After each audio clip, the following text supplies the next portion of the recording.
Hello, and welcome to my Rock Files podcast with your host, Mark Chatterton. Today, I would like to welcome on the show someone who first started out in a band back in the 1950s in Liverpool, of all places. And to be precise, that's Rod Davis, who was one of the earliest members of the Quarrymen group alongside John Lennon. Although he left the group before they evolved into the Beatles, he did revive the Quarrymen in the 1990s for a special 40th anniversary reunion back at St. Peter's Church in Woolton, remembering that fatal day when John Lennon first met Paul McCartney. Rod still plays with the Quarrymen, and I'm sure he's got plenty to say about his life and all he's done both in and out of music. So a warm welcome to you, Rod. Thank you. Have I got a black? Oh, yeah. Well, okay, doesn't matter. Right, off we go. Right.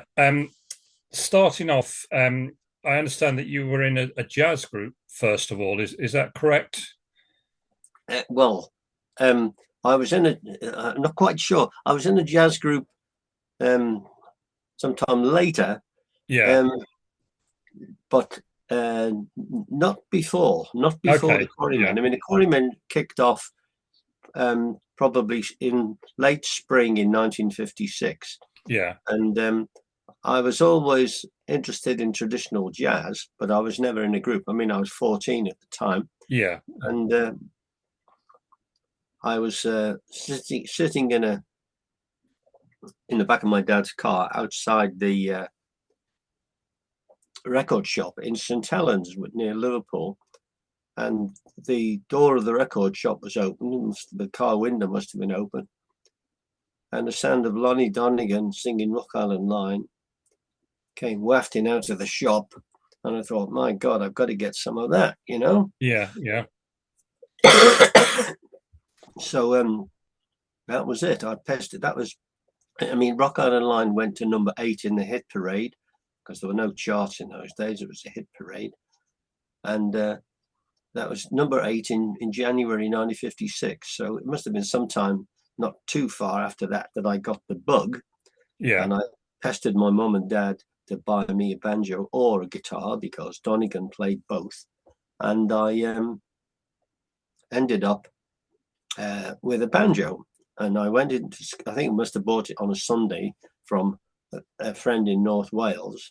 And went to school on the Monday morning and said to my friend Eric Griffiths, Eric, I bought a banjo yesterday. Oh, yes, he said. Do you want to be in a group? I mean, the problem was finding people who had an instrument. I mean, he knew I couldn't play it because I'd only bought it the day before. And I said, well, who's in this group? So he said himself on guitar, Pete Shotton on the washboard, a guy called Bill Smith on the T-chest bass, himself, Eric Griffiths on guitar, and John Lennon on guitar and vocals. So they were all in the same year as me at school. And apart from Bill Smith, they were all in the same house. So I'd known them for 4 years just at school. And so I thought, well, this sounds an ideal way to kick off. So, yeah, and I was in. So with a G banjo, it's tuned to an open G, so you don't even put your fingers on at all. Right.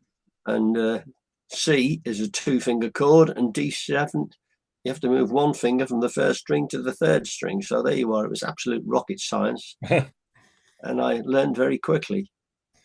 So in the early days when you played, it was mainly sort of skiffle, I presume, that was the type of music that the Quarrymen played.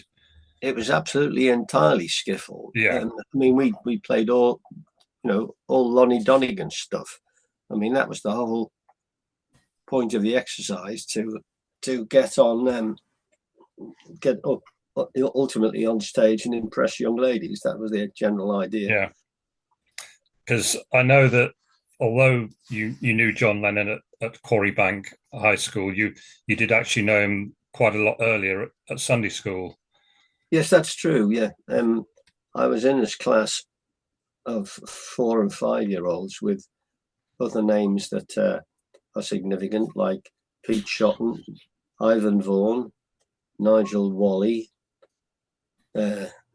Jeff Rind, who took the famous photograph, and they were in the same class as me. And when John came to live with his Aunt Mimi, she obviously wanted a quiet Sunday afternoon and packed him off to the same class. So that's when I first got to know him. But John and Nigel and Pete and Ivan lived on the other side of Woolton Village, quite a way away from me. But they were within 200 or 300 yards of each other. So I had plenty of mischief to keep me amused on my side of the hill without having to go anywhere near them. Yeah. So, how many gigs did you actually play with the Quarrymen before you left? Can you It's remember very difficult. roughly?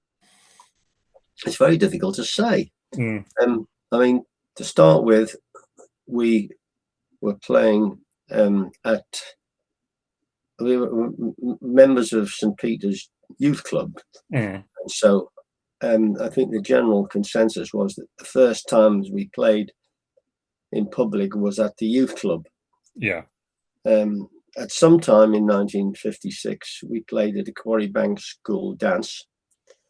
There is evidence there were two dances, one in November, one in December. In fact, we might be even playing this December to commemorate the gig at Quarrybank School. We played for people's parties. We played interval spots. You know, people would have a normal dance band playing waltzes and quick steps and stuff, and then in the interval at a cheap dance, they'd play records for people to jive to. Mm. And at a slightly more upmarket one, they'd have a skiffle group for people to jive to. So obviously that was where we came in. And we played skiffle competitions. There were lots of skiffle competitions, which were a good deal for the guy who was organizing it, because you got in for nothing, but all your mates had to pay to get in. You didn't get paid anything, and maybe you won something at the end, which we never did. So for the organizers, it was a bit of a scam, really. But anyway, we didn't complain about that. Then things changed a bit when our friend Nigel Wally left school and he became a golf professional. Right. Golf professional's assistant, let's face it. Yeah. And, cleaning the clubs and stuff. And he was at work one day, and this member called Dr. Sittner approached him and said, I believe you've got something to do with the skiffle group, Nigel. So he says, yes, it's called the Quarrymen. So Dr. Sittner says, well, my son, Alan, has just opened a club in Liverpool, and he might be interested in booking you. Yeah. So this was Alan Sittner, who started the Cavern in January 57. Rather, this was Alan Sittner's father. So they said, yeah, well, fine. We need to see you play first before you give you a booking. So we did a gig at the Lee Park Golf Club, and as a result of that, we got the gig at the Cavern. And it's obviously nobody was taking any notes at the time. We were just a bunch of kids having fun. So other places we played that we know for definite, because my cousin is I had twin cousins who lived in Penny Lane, and they would usually come to our gigs. We played at the High Oak Hall, which is in Penny Lane and still there. We played at St Barnabas Church Hall, which is in Penny Lane. And I think we played at the Locarno Ballroom on one occasion. As I say, it's all a bit of a blur, really, because no one was taking notes. But we had quite a few gigs. Of course, 99% of the time we travelled on the bus. Although I do remember on one occasion my dad helping us. I remember the THS bass being strapped on the roof rack of his car. So that must have been because we were going across town or something like that, because Liverpool, all the bus routes were sort of radial. But so that was the score, really. And we were just a bunch of kids having fun. That was what it was all about. Yeah. And then a certain Paul McCartney came along, and that's when you left. Was it, you decided because of your studies, or what other reasons did you Well, not decide? really. I Oh, mean, the rest of the guys were keen on rock and roll. mm, I wasn't at all keen on rock and roll. I no. thought it was cheap, nasty, and exploitative Hmm, um, at the time, which it probably was to some extent, trying to separate teenagers from their newly gained wealth. But as a banjo player, obviously, you're going to be a bit of a sore thumb. And in the middle of 57, because Pete Shott was had the same dilemma that he was a washboard player, and again he was a washboard player and a banjo player don't fit in a bunch of yeah, cool rock and rollers, do they? yeah, So sure. Pete actually quite willingly dropped Mm, out. yeah, What happened to me was it was the end of uh, July was the end of the fifth year in school, mm, and um, I was staying on to get into the sixth form to try and get into university, whereas Lennon uh, was leaving, Eric Griffiths was leaving, Pete Shott was leaving. Pete went to become a police cadet. John famously went to art school, and Eric became an engineering apprentice, and I stayed on at school. So basically, the group left me. yeah, Um, and nobody mentioned anything. And I think later on, I was quite surprised to find out that they'd continued to play. And mm, except that um, we have to talk about the famous 6th of July, because that's where yeah, Mr. McCartney appeared. So the 6th of July was the St. Peter's Rose Queen. And this was like Carnival in Rio for us guys in Woolton. It was either Bonfire Night or St. Peter's Rose Queen. They were the two social highlights. yeah, And we were invited to play, I think, through the good offices of Pete Shotton's mum, who strong-armed the organising committee and got something for the youngsters, i.e. us. And we went round the village on the back of a lorry. It was actually playing was a wee bit infuriating, really, because as soon as you started playing to a small group of people on the pavement, that the lorry moved on, and of course you lost your audience. So I got a bit fed up of the actual mm, play. I mean, there was a long queue of half a dozen lorries, and headed by a military band from the band of the Cheshire Yeomanry, various brownies, youth club kids, guides, scouts, and all that sort of thing. And we went past my father's house, and he came out with his camera and took, I think, about 10 shots with his Leica of the parade going past. So mm, the last two shots are one of the Quarrymen. You can see John singing with his eyes closed. I'm not playing at all. I'm standing up and leaning against the cab of the lorry. The others are playing. And then the next shot, we realize it's my dad. So we all turned around and looked at him.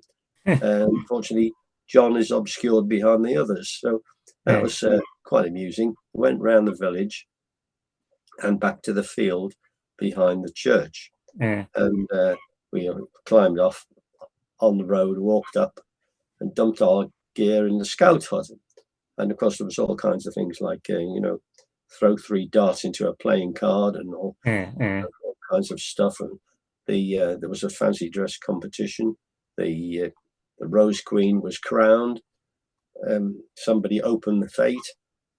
The Cheshire Yeomanry played military selections. There was a police dog display with a man in a boiler suit and a big padded arm who was savaged by a police dog to mm, make the point to people like Lennon and Shotton that one should be a well-behaved young man. And then, of course, the Quarrymen came on. Now, I don't remember seeing Paul at all the whole day. right. Colin does. He remembers seeing him during the afternoon. And then after we played, we took our instruments over to the church hall, which is on the other side of the road. And while we were playing, one of the numbers we were playing was a doo-wop number. Now, there you go. I was more interested in the American stuff, which nowadays you would call roots music. I was interested in, old timey. I've been a bluegrass musician for many years, but why we were playing doo wop, heaven knows. Anyway, the second line of the song goes, "Come on, pretty baby, come and go with me. Don't leave me, baby, far beyond the sea." But unfortunately, we couldn't get those words clearly off the record, so John substituted, "Come on, pretty baby, come and go with me, down, down, down to the penitentiary." I mean, there was nothing else about penitentiaries in the entire song, but it was a nice American word, and it scanned beautifully. Yeah. And McCartney was deceived into thinking John was making the lyrics up as he went along. However, we always did it that way. And so that was Paul's introduction to the Quarrymen. And then afterwards, people said, "Well, now you can tell us what really happened." We were on a Q&A session at a Beatle convention in America, and everybody was there. That was there on stage with John on 1957. Pete Shotton, Eric Griffiths, Colin Hanton, Len Gary, and myself, all five of us. And I was nearest the interviewer. So he said, "Right, Rod, now you can tell us what really happened." I said, "Well, I don't even remember seeing Paul McCartney. I must have gone home for me lunch, for me tea, as we say in Liverpool, gone home for me tea at the exciting moment in rock and roll history." Colin was next in line. "What do you remember, Colin?" "I don't know. I know for me tea as well." So it was a bit of an anticlimax. So the next time round, it happened again a couple of months later, and I thought I'd be really wicked. And when they said what really happened, I said, "Well, I don't know. I think I went for a pee at the most significant moment in rock and roll history," which got a cheap snigger from the audience, as it did from you. And sometime later, an American friend of ours who was there in the audience sent me an acrylic of a painting of his, which he'd a JPEG of an acrylic of his, of the moment John met Paul, and it's hanging in St. Peter's Church Hall as we spoke. And he said, "You can see I've put all the other Quarrymen in the picture, and your banjo is leaning on the chair, but I didn't put you in the picture because I was there when you told everybody you were in the bathroom at the time." So that is now a legend I have to live down. My weak bladder made me miss this most significant moment in rock and roll history. So after that, after school, you went on to Cambridge University. Well, I did meet Paul, actually. Yeah. That was the 6th of July, and I have my dad's passport dated 29 July when we went from Dover to Boulogne on holiday. And sometime in that period, I mean, John has been quoted as saying, "I immediately saw what a talented guy Paul was and immediately asked him to join the group." Well, that is totally incorrect. I mean, what happened was Pete and John, this is from Pete, who I got to know quite well. I was walking home with John, and John said, "Well, what do you think of that guy?" He says, "Oh, he's pretty good. Yeah, John, should we ask him to join the group?" He said, "Yeah, well, I think he'd be a good addition, Anyway, nothing happened. And then, of course, Pete Shotton lived a couple of 100 yards away from Ivan Vaughan, who was at Liverpool Institute and a friend of McCartney's. And one day Pete was coming out of his front gate and saw Paul riding past. Paul stopped. They started chatting, and Pete asked him, said, "We were thinking of asking you to join the group." And Pete says, "Well, Paul sort of thought about it for a moment, said, yeah, okay." And that's what happened. A few days later, we were practicing at Aunt Mimi's, the only time I remember practicing there. And I came into the room where the guys were, and there was somebody there I didn't recognize. Now, usually our friends would come and listen, it's fun for them, and it gave us someone to bounce off. So there was this lad there I didn't know, and I said, who's this, John? He said, oh, this is Paul. He's come to listen to us practice. But obviously by then he'd been invited to join, and they knew that they were all leaving the pastures new. Yeah. And that was that, basically. So end of story. But did you still continue to play when you were at university then? Oh, well, what happened? That was, as I say, summer 57. What happened after that?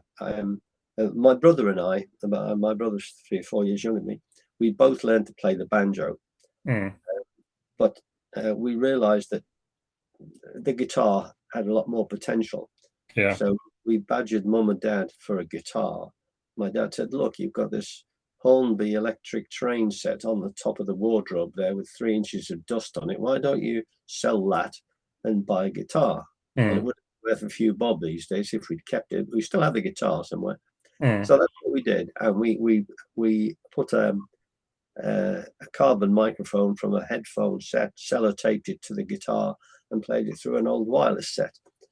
And so we both learned the guitar very quickly because it's the same principle. You have to put your finger somewhere differently. And I was in Liverpool in Whitechapel, just opposite Nems, funny enough, in the bookshop. And I saw this book by Burl Ives,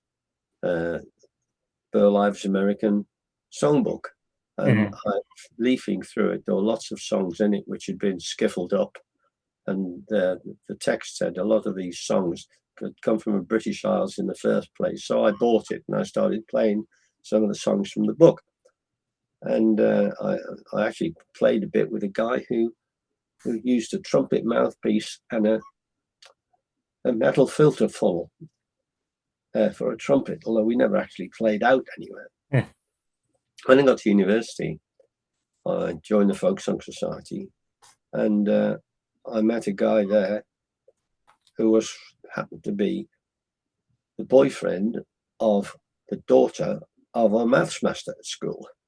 And he said, did I go to the Spinners? I said, well, what's the Spinners? He said, oh, it's this fantastic folk club in Liverpool. You ought to go. So when I went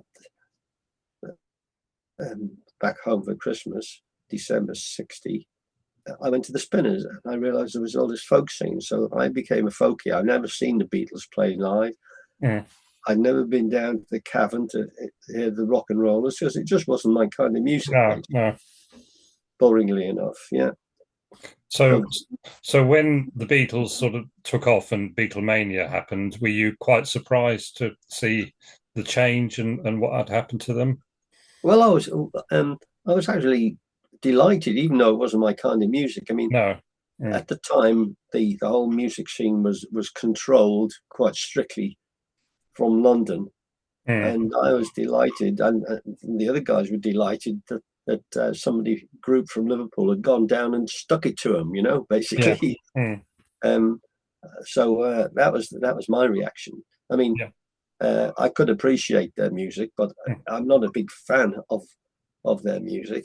I know how I can appreciate how good it is because I played quite a lot of different music myself in the meantime. Did you ever get to speak to John Lennon again after that, or was because he was famous, it was impossible to sort of meet up with him again? Well, funnily enough, I did. I was walking through Liverpool. This was Easter. I think it was Easter 62. Easter 62. And I bumped into him in Clayton Square in the middle of Liverpool. And we hadn't seen each other for quite some time. So we started chatting and he said, oh, what instruments are you playing now? So I said, oh, I'm playing fiddle and mandolin, banjo, guitar, bit of melodeon, concertina. He says, oh, it's a pity you can't play the drums. You could come to Hamburg and play with us. Now, I'm not suggesting that this was a concrete formal offer, but having told him I didn't play the drums, it wasn't a problem. And so that was the last time I met him. We chatted for a bit because I'd been in a jazz band at university. That's perhaps what you were thinking of. I'd been in a jazz band at university that made a 45 on the Decca label. And I thought that meant that I'd beaten John onto wax or whatever. Whereas I think My Bonnie was the previous July, something like that, whereas I'd done the recording in November. So we had a chat, and then off we went, and that was it. That's the last time I saw him. Last contact. Right. So let's move fast forward to the 90s, and you were one of the people that revived the Quarrymen. Sort of what made you decide to do that? Well, around 1990, John Duff Lowe, the piano player on In Spite of All the Danger, he was living in Bristol, and somebody from a local newspaper wrote an article about him. Beatles piano player lives in Bristol, kind of stuff. And some local musicians asked him if he'd like to play keyboards with him, which he did. And one of them was a guy called Mike Wilsh, who was a member of the Four Pennies.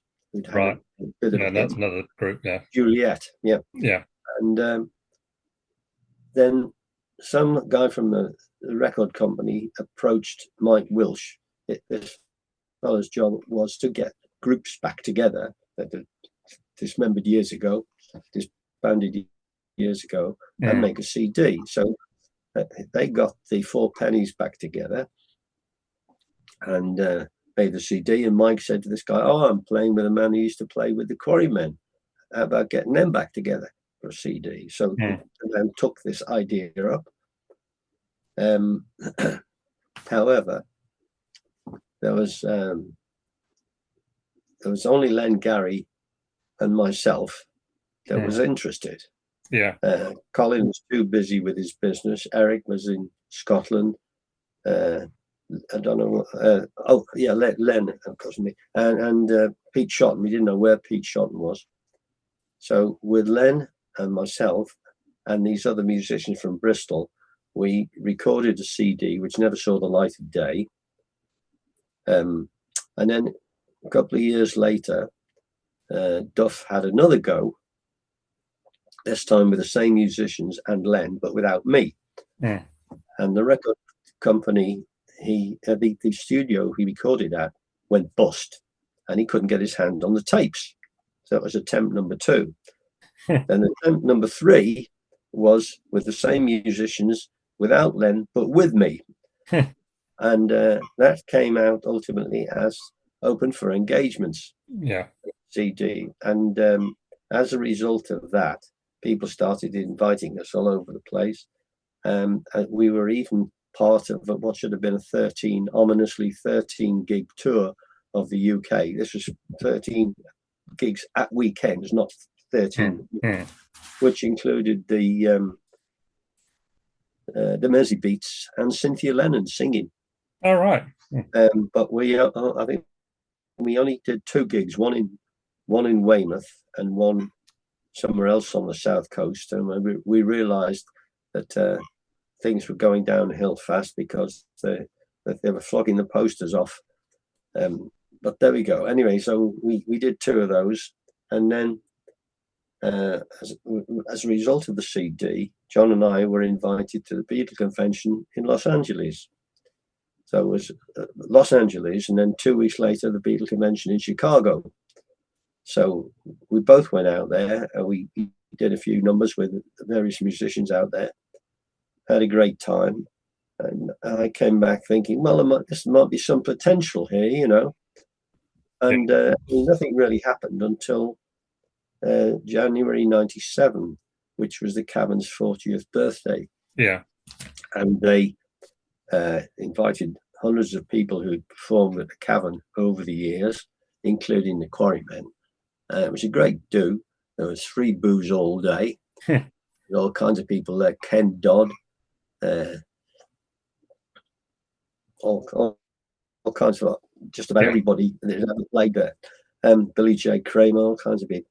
And anyway, about 6 o'clock or so in the evening, we were deciding to go for a Chinese because we'd been boozing on their free booze all day. And they said, "Oh, you can't go now. There's a TV crew coming to film you guys, and we want you on stage and playing." We said, you must be joking. We've not met for 40 years. Half of them haven't played for 40 years. And I think the response was probably, well, look, the audience is probably legless. They've been drinking our free booze all day. They won't notice if you make a mess of it. So we thought, well, with an encouragement like that, why not, you know? So we went on stage and played a couple of numbers, and we had a Paul McCartney lookalike and a John Lennon lookalike with us. And as a result of that, some Beatles fans in Liverpool, led by a lady called Jean Catherall, said they were thinking of doing something for the 40th anniversary of the day John met Paul, late in July that year. Were we up for it? Which eventually we did.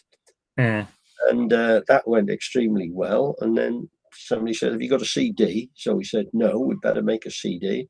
So we recorded a CD. And people started inviting us to Cuba and America and stuff like that, you know. Right. And you're still going today, although there's just the two of you as original members. And, yes. I mean, we inevitably had to have a few personnel changes. Oh yeah. I mean, let me see what happened. Pete dropped out in 2000. He had a heart murmur, and he wasn't going to get the surgery. I mean, I said to him, look, I have a friend with a quadruple bypass who kite surfs, but he wasn't interested. Eric dropped out. Eric died in 2004. Meanwhile, we got a trip to Japan in, which was pretty good. And then, so that was Len, Colin, and myself for a number of years. And we didn't have a permanent bass player. We had several guest bass players. And we came up with Chas Newby about 2016, who was a lovely guy. And we had Chas playing with us until he became ill. And so that was basically Len, Colin, and myself still around. The last couple of years, and of course, John Dufflow playing the piano from time to time. Duff, I think the last time he played with us was about 2019, something like that. Although of course I'd never played with Duff in the old days. No, Colin had, but not me. And I don't think Len had. He might have done. And so we're now down to Colin and me. And I was doing something in Germany, and a friend of ours called David Bedford, who's a famous Beatles author from Liverpool, happens to live in Penny Lane. We'd played at Dovedale Road School for him, which John and George had attended. We played there for him in 2004 or something.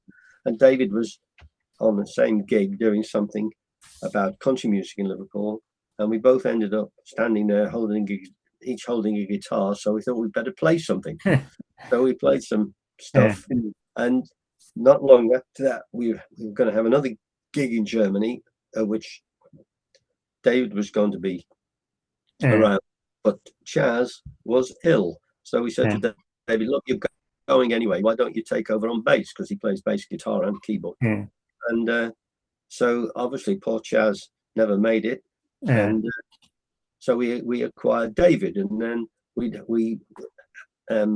had long been in touch with John Dufflow's son, Henry. And we said to Henry, oh, look, you know, why not keep it in the family? Why don't you come and play?